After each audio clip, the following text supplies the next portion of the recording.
তো ও মা তুমি আমার মাথায় একটু ফুঁক দিয়ে না এখান থেকে চপ খাও, পাপড় নাও। তখন আমি বলছি যে ভাইজান তোমারে এবারে জিতাবই। কোথা থেকে জিতাবে? হ্যাঁ, কোথা থেকে জিতাবো?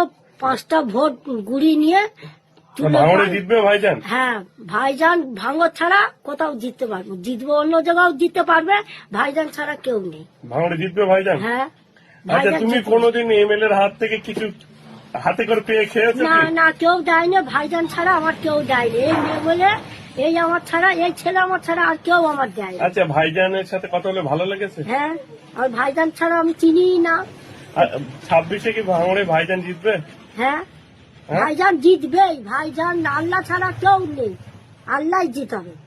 আচ্ছা, তুমি একজন হিন্দু সম্প্রদায়ের মানুষে ভাইজানকে ভোট দেবে? হ্যাঁ, ভোট দেবো। ভাইজানকে ভালো লাগে? হ্যাঁ, আচ্ছা। ভাইজানকে ছাড়া আমি চিনি না, ও তো আমার ছেলে। মা বলে কে ডাকে বলো তো? কোনো বলে ডেকেছে? ও যা ডেকেছে ওকে আমি খালি ওর জন্য আমি আশ্রয় করি। আচ্ছা, আচ্ছা, আপনার নাম? আমার নাম সন্ধ্যা দাস, কলোনি পাড়ায় থাকি, মাঝেরহাটি কলোনি।